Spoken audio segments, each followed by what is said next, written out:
Hey, Mike with Mike's Bags, and today I am reviewing the Bazooka by Swag Bags. This is one of the new bags for the 2024 ACL season for Swag Bags. It's the one that I get asked the most about, so I thought I'd start with this one. Let's go ahead and dive in and break these Bazookas down. This is kind of like the sister bag to the Chaos, which I reviewed the Chaos last year, and if you saw the review, I absolutely love this bag. It's probably one of my, it's probably a top 5 bag for me. I still throw this bag, absolutely love the bag. There's a lot of similarities. I'm going to refer to the Chaos a lot when I'm talking about the Bazooka. If you love the Chaos, you're going to love the Bazookas. Let's go ahead and break these Bazookas down. Material-wise, slow side, same slow side you find on the Chaos. It's the same slow side you find on the Viper R.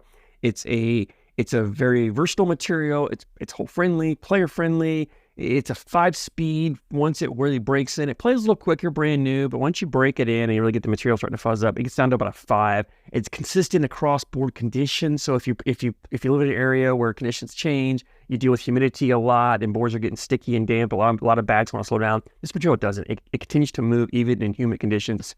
Fast side. This is the same fast side as you find on the BG Shapeshifter, Sorcerer, Samurai. It's a fast material. It's faster than that Chaos fast side. The Chaos has that Pro Sniper, Viper, Deadhead fast side. This one's a touch faster. It's somewhere between a 9 and a 10. I would say maybe a 9.5 is the right answer for that. I don't know. It's definitely fast. It's great for pushing, collecting, sliding the board in conditions. Both materials play wonderful in humidity. So again, if you're in an area where humidity is an issue, this is a great option for you. So looking at about 5, 9.5 speed bag.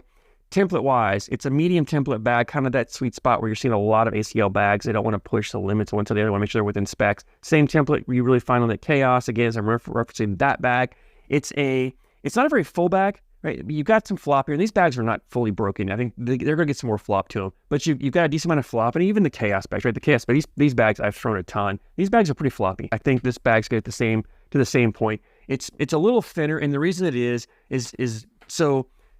On these materials, on the inside materials, you have a backing material, a liner in there. So this liner is there to protect the materials, right? Most carpets have some sort of lining, some sort of backing material to protect it on the inside. This fast side material is known for pulling. It's a very, I don't say fragile, but it's known for pulling away. It's known for not handling the wear and tear very well. So by putting a backing, you strengthen this material, you take away the stretch of the seams and stuff. It really helps the material last and hold up. And so you've got actually a material on both sides. But what they've done is they've used a very thin and super slick material. It's reminiscent to me of the performance liner in the B3 bags. If you've watched my reviews, you know how much I rave and how much I love that performance liner. This bag basically has a liner on both sides, a performance liner on both sides. So you've got that really slick material on both sides.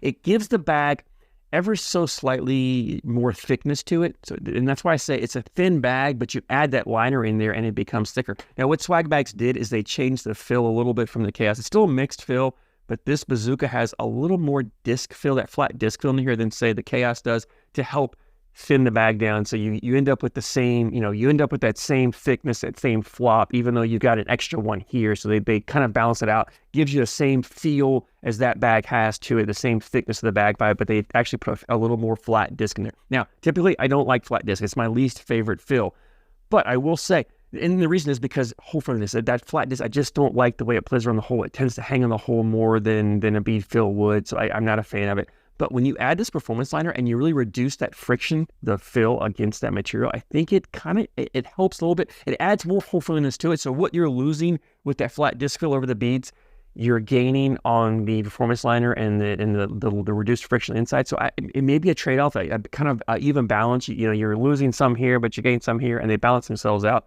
I didn't notice hole friendliness issue with this bag. I don't really recall having a lot of bags hanging any more so than what I would have with the Chaos. If you like more of a flat disc fill and you like this Sorcerer fast side, then this Bazooka is definitely what if you like the Chaos, but you'd rather have a less beads, more flat disc fill, and you rather have this faster fast side, this Bazooka is what you're looking for. This bag is ACL Pro Stand for 2024. So you play in ACL events, this is definitely a bag that you can use. Playability on this, it's a versatile bag. I mentioned that. To me, I find that this material, I really like the material more when I just want to go hole for hole, run bags in the hole, and then throw the occasional blocker up there and create, maybe a dirty round here or there, or just a blocker, a third bag blocker here or there. I don't really necessarily like this material for playing a full dirty style game. I'm not saying you can't do it, but this bag in particular, it's with the flop of it and with that more of that flat disc feel, it doesn't have as much bounce. It lands very softly, which has very little kick to it. So if you don't throw the flattest of bags, this Bazooka is not going to punish you. It's a very forgiving bag. It lands pretty flat, soft and run straight and true up the board. Very little kick to it. It also means the cutability of this bag isn't as good as some other bags out there because, you've got the flop here, you've got that flat disc. It doesn't have a lot of bounce. So cutting is not you can throw cuts with it. You're just not making those harsh cuts you would with more of a traditional carpet bag, more of a bouncier fill in there. Flopping, rolling, again, if you roll bags, you can roll any bag, but if you're an average to below average roll bag thrower, you're not rolling this bag. This is not what this bag's designed for. It's rollable, just not for most of us out there. But to me, what this bag is designed for is going for hole, running backs in the hole. It does a phenomenal job of that. It's great for throwing an occasional blocker, an occasional dirty round every now and then. The bags are pretty collectible. Even though they're floppy, I found just clipping a corner, I could take it right in. Like they didn't accordion up like a real floppy bag would. There's still enough fullness here that you're just clipping the corner, taking them in, so you can put those blockers a little more aggressively on your opponent's side and then come down your last bag, especially if you come slick side, come right down, catch it, take it in. I found for me when I was collecting that I typically use the slow side for most of my collects because it's plenty fast enough and I could throw it well enough that I could just push it and take it in, and the bag was forgiving. If I was a little off and missed, the bag didn't go flying off. I only went slick side if I wanted to make sure that I pushed and followed all the way through on my last bag, or I was trying to push through multiple bags, I would go slick side. Slick side, again, is crazy fast. For me, I'm not a soft thrower, not a high arc thrower. I throw more of a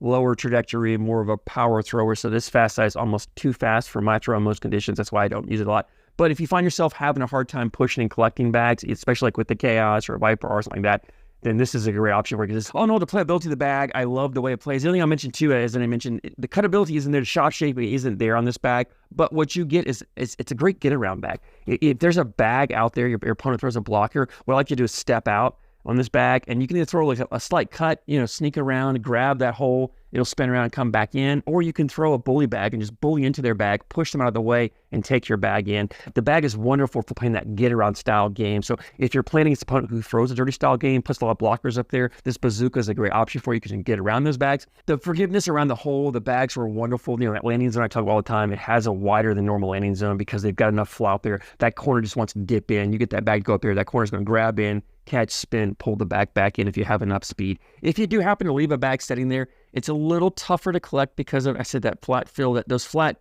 disc fills want to settle and just sit there. So if you've got a bag left, especially on that back corner, back lip, you've got to be more aggressive. Just throwing a bag's not going to take it. You've really got to try to come with an airmail drag, or if it's on your side, step out and try to grab it and collect it. Again, very collectible. If you step out, you can clip it and take it in, or if it's on the other side, you can throw a little bit of a cut and try to catch it and pull it in. They're very collectible, even if their bags are left hanging in there. I didn't have a whole lot of trouble getting them in. It wasn't that often unless it was my last bag that I left a bag there, or if it was just on the very back edge, I just left it and forgot about it. But for the most part, love the way the bag's played. I put a ton of bags in the hole with it. Now, a lot of you guys ask me, what bag should I choose, the Bazooka or the Chaos? And it's really personal preference. Do you like a faster fast side? Do you like more of a disc fill? That's what you get with the Bazooka.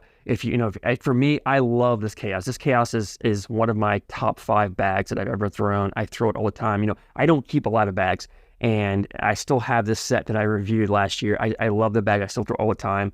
And so for me to choose the Chaos or the Bazooka isn't saying anything negative about the Bazooka. It's just telling you how much, it's really telling you how much I like the Chaos more than how much I don't like the Bazooka. If I went to a blind draw and you pulled these bags out, I'm ecstatic. Yeah, we're throwing the Bazookas. I'm happy. I have no issues with it whatsoever. But it's really a personal preference of the fast side material. Do you like that Pro Sniper fast side, the fast side I use on the Ruby, or do you like this Sorcerer fast side? Which one do you prefer? And then the fill, right? Which do you like, a little more of a bead fill, or do you like a little more of a flat disc fill? And and the fill difference is very minimal. I had to actually message and ask because I wasn't sure.